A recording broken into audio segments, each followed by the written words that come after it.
Hi, congratulations on your new RV. We're really excited for you. Please make sure before you're signing that you bring the following items with you. If you're a cash buyer, please make sure that you bring a cashier's check, no personal checks at time of signing, or you may bring actual cash. If you're a finance customer, please make sure that you bring proof of insurance listing your specific lien holder. If you need that information, please call us ahead of time.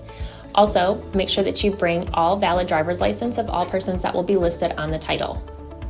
If you have a trade that you're trading in with us, please make sure that you bring your 10-day payoff as well as your title and all persons who will be listed on the title of that trade. Arrive 30 minutes early before your appointment time so we can properly inspect your unit, and also make sure that you have the fridge on and running prior to arrival. If you have any questions, please feel free to give us a call at 810-686-0710. Thanks so much. Have a great day. Hello, this is Mike at TradeWinds RV Center here to congratulate you on your purchase of your JAYFLIGHT SLX 264BH. You guys picked a cool trailer here. I'm here to walk you around it, show you how to use a few things, get the best out of your camping experience. A couple things I want you to take into consideration when you're parking at the campsite. Leave room for your awning to come out. And I want you to think about where your power and water connections are going to be. On your driver's side of your tow vehicle, off camp side of the trailer, your power is going to be just above the tires. Same thing with your water connect. So park accordingly so you can utilize the facilities at the campsite. First thing you're going to do when you arrive is level your unit. Power tongue jack here. Lift up to raise it, down to bring it down. You do have a docking light should you arrive at night. And if you don't have power, there's a manual override right here for this hand crank. Speaking of power, when you arrive, check your battery posts. Make sure those haven't wiggled loose. Once you got your unit level, next thing you can do is stabilize it. On all four corners of the unit, you have stabilizing jacks. Hand crank to bring these down, 3/4 inch socket. On the end of an impact driver, we'll run these down in a matter of seconds. What I do recommend is you slow down when you get to the bottom. Remember, these are stabilizing jacks, not leveling jacks. You're only going to bring them down, preferably on some jack pads. You get a 10% off coupon, pick up a 4-pack of jack pads, put them down underneath your feet. That'll protect the feet from blacktop, dirt, debris. Good investment. Put that down and run these stabilizing jacks just until you receive some type of tension. Then you know you're down far enough because all you're doing is stabilizing the unit. Go around to all four corners. Put all four of these down. We've got our unit level and stable. Let's go ahead and hook up our power and water. Your power cord stores conveniently inside the unit. Big long 30 amp cord here. Again, just pull out, and then when you're done, push it all back up inside. Now, should you need to plug in at home, there's a 30 to 110 adapter that comes with this convenience pack. Got our power hooked up. Let's hook up our water.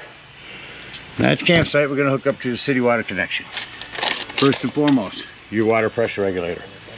This water pressure regulator is going to reduce the water pressure to 40 to 50 psi, protecting the lines in your unit.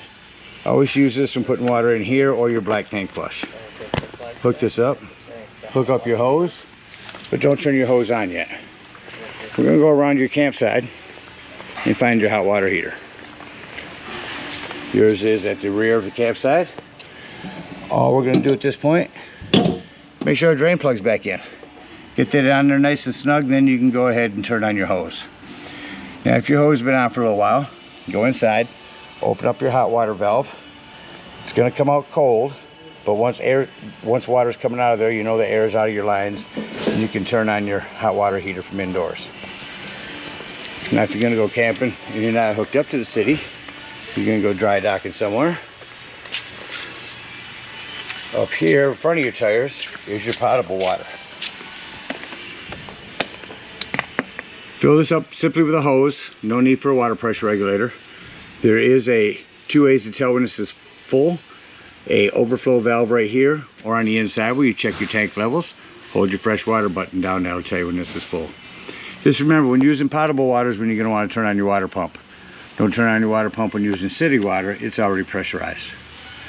All right, we're all hooked up to camp with power and water. Let me walk you around the rest of the unit. Just to the left of your potable water is a flue for your furnace. If you're running your furnace, steer clear of that. It'll get rather warm. There's a low point drain here. That's going to be for your potable waters.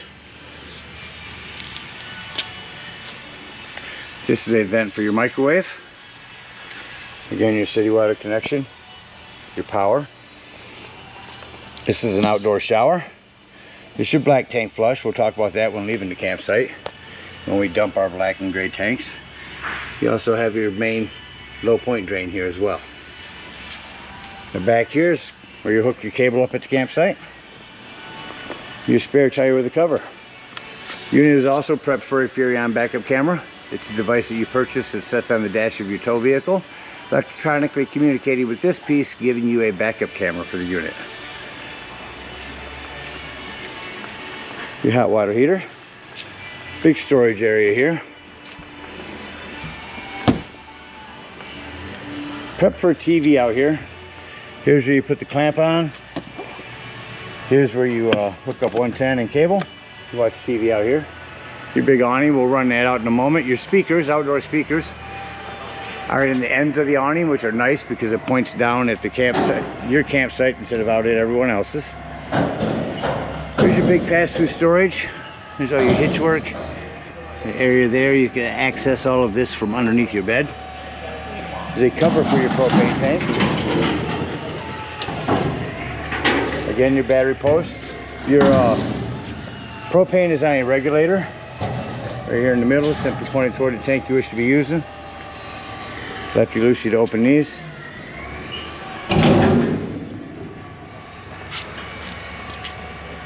Looking for the other side of your pass-through storage. That about covers everything on the outside. Let's go take a look inside your unit.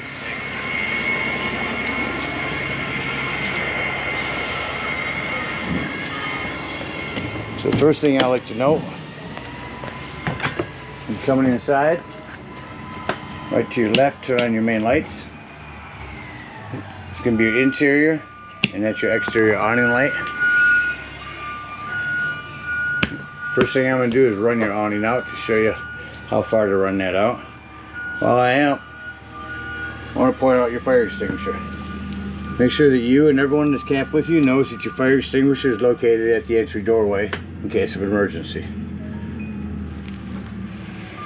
Out here, your awning running out.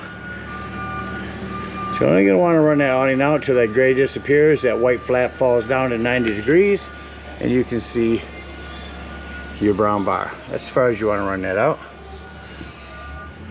Close this up. Coming inside the unit, also on the back of your dinette here, is your 12-volt carbon monoxide propane detector. The reason I mention this 12-volt is always running off your battery. So if you're going to be gone for the day with nothing plugged in charging your battery, disconnect one of your battery posts to keep this from running your battery down. Coming back into the unit, up here, prep for a TV as well. Here's where the backer goes. If you do hook up TV out here, this little green light here is a digital channel enhancer. Before you run your local channel scan, make sure it's green. That'll allow you to pick up more channels. RV technology sound system here. I don't know if we'll pick up any stations inside, but there's a scan, Bluetooth, there's clock, AM, FM, disc, 2 zones. It's indoors right now, static. Shut that off, you can play outdoors. Touch it for a mute, hold it all the way in. Turn these back to blue so they'll be on. Your thermostat here on the wall. We'll turn that on. We'll start with cool. Turn the AC on. Now you notice when I shut the AC off and switch it to furnace, the AC will shut off rather quickly.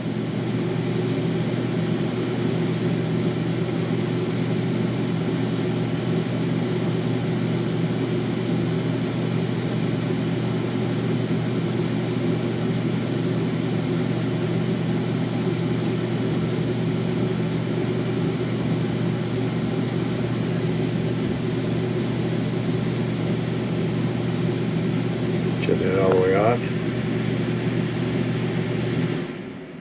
air shut off. Shut off longer than it normally does. The furnace, I hear the furnace running. Now shut the furnace off. The furnace does take a few minutes to shut off, a lot longer than the light up there. Couple of USB ports there. Come back into your hallway here. Just want to mention back here in your bathroom, you do have an individual hand crank open exhaust fan.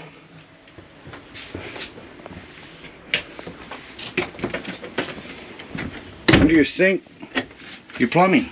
It's all PEX now. Maintain it like you would at home. Even more so, keep an eye on it because you are bouncing a house down the road. Coming over here to your Nordic cold fridge. We'll turn that on. So here's where you change the coldest, 5 being the coldest. Whatever's white here is what you're controlling. So that's your freezer, that's your fridge. Fridge is set at 3. If you wanted to bring that up, you can bring it up to 4. But usually 3 on the fridge, 5 on the freezer. This is a night mode. Turn that on at night. It's telling the fridge, hey, I'm not going to be opening and closing you as much. Save me some power. Down underneath your fridge is the access panel to your breaker box and fuses. Got a handful of 15s in there, a couple of 40s looks like. Highly recommend having some of those with you when you go camping. Self-explanatory microwave. You have a light and a fan above your stove or oven here. Your cooktop glass top makes an excellent backsplash. Panel light. Turn that to red. There's your flames. So same thing on your oven. Turn this to light. Hit your spark over here. That will light your oven, and then just set this to the desired temperature. You also have an oven light. Coming over here on the wall, turn this light on here. There's your 110 with GFCI reset. Here's where you check your levels. There's your brand new battery. There's your fresh water. That's what you hold that down to tell when your potable water is full. Your black and gray tanks. Here's where you turn on your water pump when using potable water. Here's where you turn on your water heater if you're hooked up to just gas. And here's where you turn it on if you're hooked up to electric. Of course, you know your sofa will jackknife down into a bed. Lift up the front, pull it back towards you. Now sit back down. In your ceiling by the doorways where your smoke alarm is. Come back in your bedroom back here. A lot of individual lighting. So this is the same clamp that's outdoors.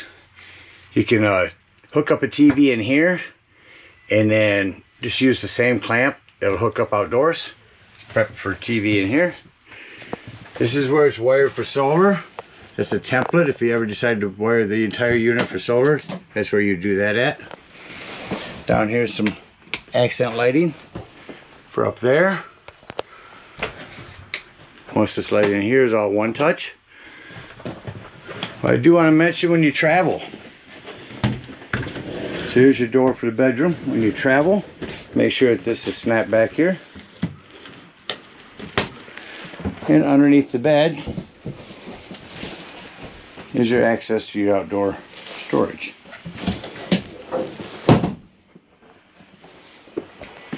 Well, that about covers everything on the inside.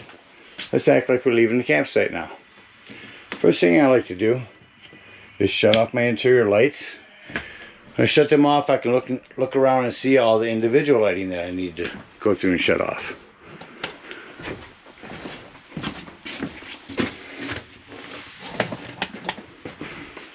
See, I left some on in the bedroom. All my lighting's off. Let's go ahead and head out and out of the unit. Shut up my awning lights. Come out of the unit. Lock and deadbolt your exterior door. Lift and turn that handle. You don't want the horror story of your door coming open. Flip this up. Underneath there. Secure all of our storage. Lock your storage. Come to your hot water heater. First, unhook your cable and water.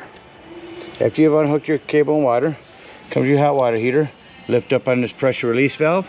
That's gonna let all your water out of here. Once that's out, flip that back down so your door can close. Then you can pull your drain plug.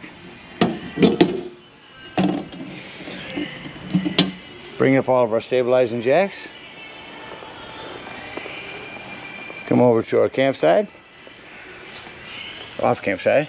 If we're hooked up to city water, go ahead and open up those 2 low point drains. And if we're using potable water out dry docking, we're gonna open up that low point drain. Got our waters hooked up. Lift up our hitch and head on up to the dump station. Now park accordingly at the dump station. Remember, your dump is going to be almost at the rear of the unit on your driver's side of your tow vehicle. 10-foot long hose here. Hook that up here. And first thing you do is pull your black holding tank. Give the handle on your right, the black one. Once it sounds like that's no longer draining, leave that handle open, grab the hose, again with your water pressure regulator, and come up to your black tank flush. Hook the hose up there, and with your black tank open, let that run for a good 5 minutes. That's gonna spray out your black tank, get all that nastiness out of there. Unhook your hose, close that, close your black handle, and pull your gray handle. Now it's gonna be cleaner water, it's your sinks and your showers. That's gonna clean your sewage hose out for you. Come right to your bumper, squeeze and pull, and conveniently store your sewage hose in your bumper. Sorry, that's hard to do one-handed here. Nice sanitary place for it. Again, we thank you guys so much for your purchase. Hope you enjoy this JAYFLIGHT for many years to come. Happy camping.